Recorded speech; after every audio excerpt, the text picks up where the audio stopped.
ketika rumah tidak lagi aman. Shalom saudaraku yang dikasihi Tuhan.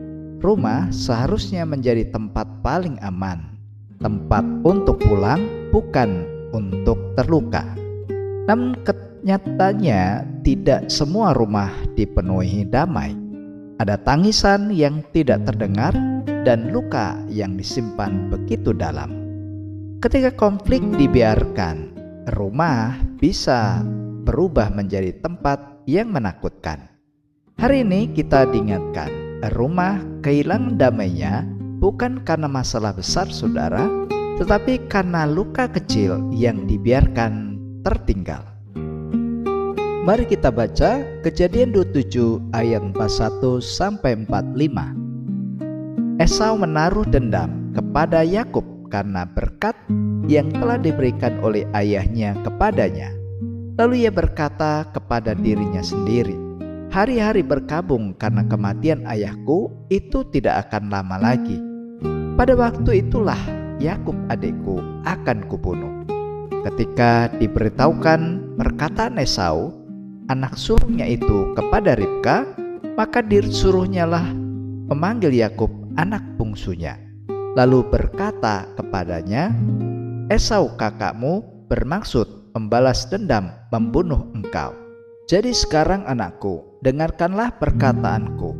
Bersiaplah engkau dan larilah kepada Laban saudaraku ke Haran, dan tinggallah padanya beberapa waktu lamanya, sampai kegeraman dan kemarahan kakakmu itu surut daripadamu, dan ia lupa apa yang telah engkau perbuat kepadanya. Kemudian aku akan menyuruh orang menjemput engkau dari situ. Mengapa aku akan kehilangan kamu berdua pada satu hari juga? Nah, saudaraku yang dikasihi oleh Tuhan, 3 kebenaran sejati yang kita temukan dari bagian ini.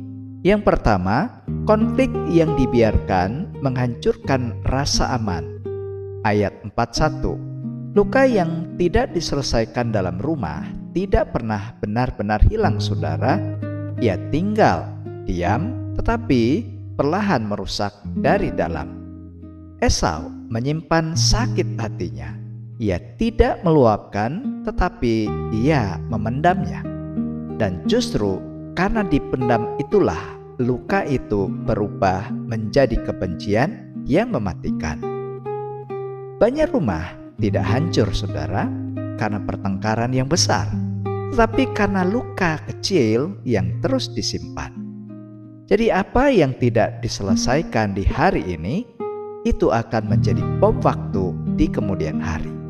Efesus 4 ayat 26 sampai 27 berkata, apabila kamu menjadi marah, janganlah kamu berbuat dosa. Janganlah beri kesempatan kepada iblis. Jadi saudara, luka yang dipelihara tidak akan sembuh.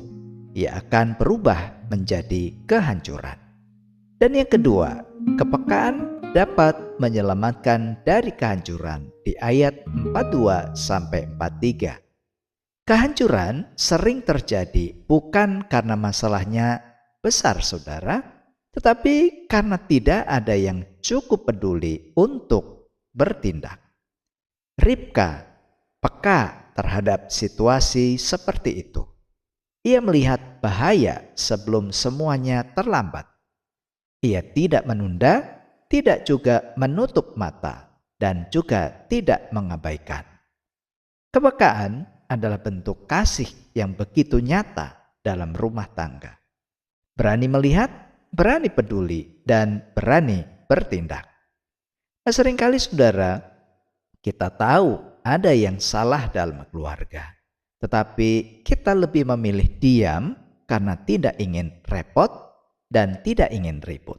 Padahal saudara, diam yang salah itu bisa membuka jalan bagi kehancuran. Sebagaimana Yakobus 4 ayat 17 mengatakan, jadi jika seorang tahu bagaimana ia harus berbuat baik, tetapi ia tidak melakukannya, ia berdosa. Jadi saudara, kepekaan yang diabaikan hari ini bisa berubah menjadi penyesalan esok hari. Bahkan itu dosa. Dan yang ketiga, keputusan bijak membawa perlindungan di ayat 44-45. Tidak semua konflik itu harus diselesaikan dengan konfrontasi, saudara. Ada saatnya langkah paling bijak adalah menjaga jarak. Ribka sebagai seorang ibu memilih menjauhkan Yakub, bukan karena menyerah, tetapi karena ingin menyelamatkan dari Esau kakaknya.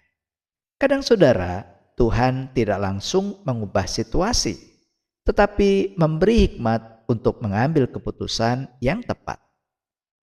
Keputusan kecil yang bijak di hari ini itu bisa mencegah kehancuran besar di masa yang akan datang. Saudaraku, di dalam Yesus Kristus kita diajar untuk mengejar damai, bukan membalas.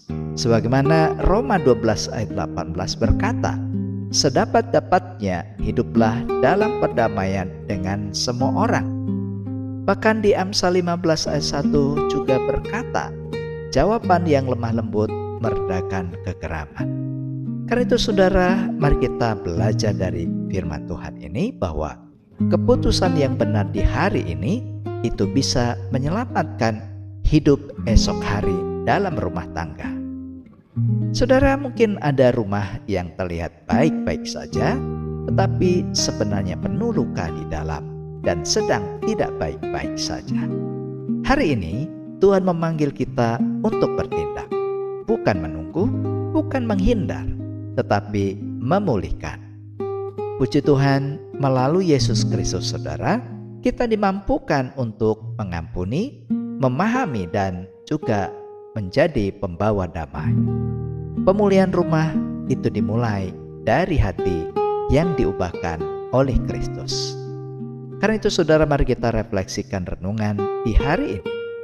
Apakah saudara sedang menyimpan luka dalam keluarga saudara? Apakah saudara peka atau justru lebih memilih diam dalam rumah tangga? Keputusan apa yang perlu saudara ambil di hari ini untuk memulihkan keadaan keluarga saudara? Mari kita berdoa. Bapa surga, Allah yang baik, Engkau melihat setiap luka yang tersembunyi di dalam keluarga saudaraku yang membaca dan merenungkan firman Tuhan hari ini. Pulihkan hati mereka ya Bapa. Ajar mereka untuk tidak menyimpan kepahitan dan beri mereka keberanian untuk bertindak secara benar. Kami ingin supaya hidup damai satu dengan yang lain, sebagaimana Kristus Yesus ajarkan kepada kami. Terpujilah Engkau Tuhan Yesus, di dalam nama-Mu kami sudah berdoa. Amin. Nah, saudaraku yang kasih Tuhan, mari arahkanlah hati dan terimalah berkat Tuhan. Tuhan memberkati setiap keluarga saudara dengan hati yang dipulihkan, damai yang begitu nyata, dan rumah tangga yang kembali menjadi tempat yang aman dari saat ini sampai terus kekal selama-lamanya. Amin. Jika membutuhkan doa, pendampingan pribadi, atau juga konseling, saudara bisa menghubungi nomor pada video ini. Demikian firman Tuhan hari ini. Terima kasih, Tuhan Yesus memberkati, dan sampai jumpa pada renungan SKS selanjutnya. Shalom.